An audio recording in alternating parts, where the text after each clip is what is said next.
Welcome to my channel. Ketemu lagi sama aku di channel Vanessa Nurhasana. Nah, untuk kali ini kita akan membahas tentang persyaratan menjadi seorang kriya mandiri. Sebelum kita tonton videonya, jangan lupa di subscribe terlebih dahulu untuk tonton video selanjutnya ya. Untuk syarat menjadi seorang kriya mandiri, ini juga hampir sama seperti perusahaan pada umumnya, syarat perusahaan lainnya. Nah, jadi setiap perusahaan pasti mencari sumber daya manusianya atau calon pegawainya itu adalah orang-orang yang memang terpilih atau yang memang sudah sesuai dengan kriteria perusahaan. Nah, untuk yang pertama, ini syaratnya adalah berdasarkan umur. Jadi, menjadi seorang kriya mandiri saat kita apply lamaran ini kita berumur 23 tahun maksimal ya. Jadi kalau kalian yang baru lulus SMA ataupun kuliah, kalian bisa tuh apply langsung aja di Mandiri Career di program Kriya Mandiri. Untuk yang kedua, ini tentang status. Jadi dalam arti status ini kalian belum menikah, kalian masih single, kalian belum menikah, jadi kalian belum terikat sama suatu hubungan keluarga kayak gitu. Untuk yang ketiga, ini tentang ijazah terakhir. Jadi di Mandiri Career itu tertera bahwa untuk yang terakhir atau ijazah terakhirnya itu adalah SMA. Tapi aku juga nggak memungkiri ya bahwa perusahaan itu akan lebih update lagi untuk lulusan calon si kriya mandiri ini, karena aku beberapa kali lihat vlogger di Instagram sosial medianya Bank Mandiri, kayak misalnya Region 8, Region 7, Region 9 kayak gitu. Itu lulusan yang memang minimal D3. Tapi untuk kalian yang memang masih lulusan SMA atau sedang kuliah semester 1, semester 2, kalian gak apa-apa kok, coba aja, karena memang di Mandiri Karirnya itu masih lulusan SMA untuk tertera klasifikasinya gitu.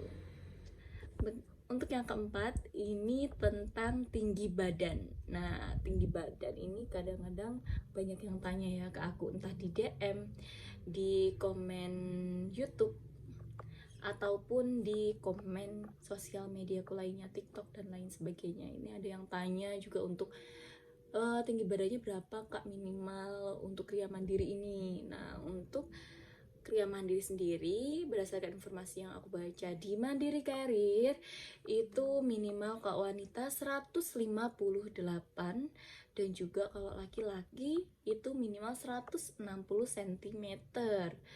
Nah, tapi bagi kalian yang memang tinggi badannya belum 158 untuk wanita ya, misalnya ini ya, misalnya tinggi kalian masih 155 cm, kalian gak apa-apa sih, coba-coba aja dulu, karena memang aku juga punya beberapa teman yang memang tinggi badannya itu di bawah klasifikasi di yang tertera di syarat yang tertera di lowongan kerja kayak gitu.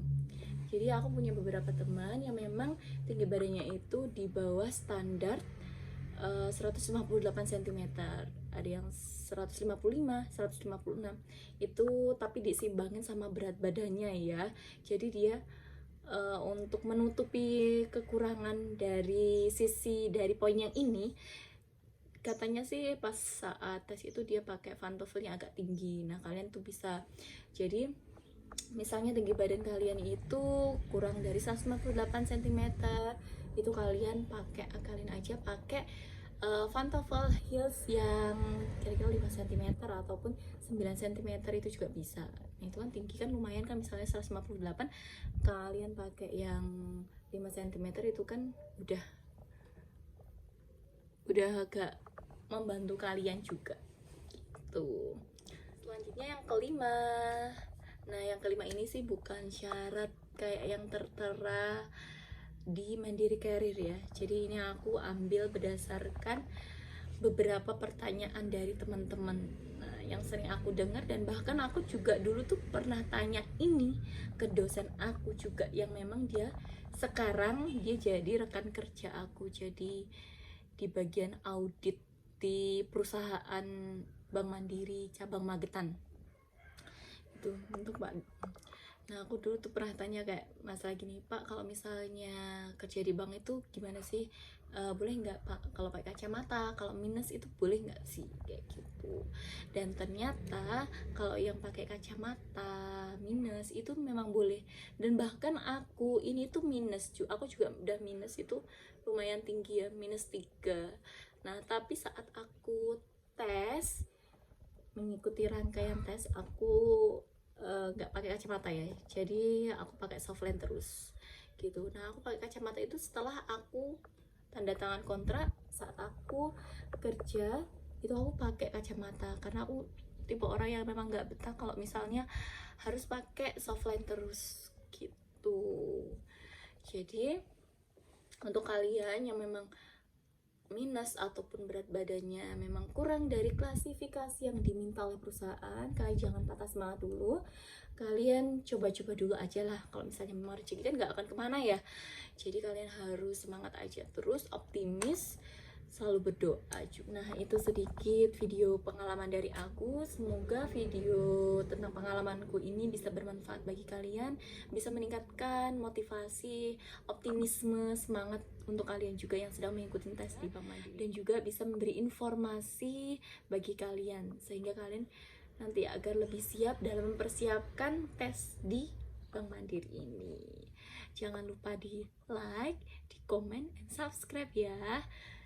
And see you next time. Bye bye.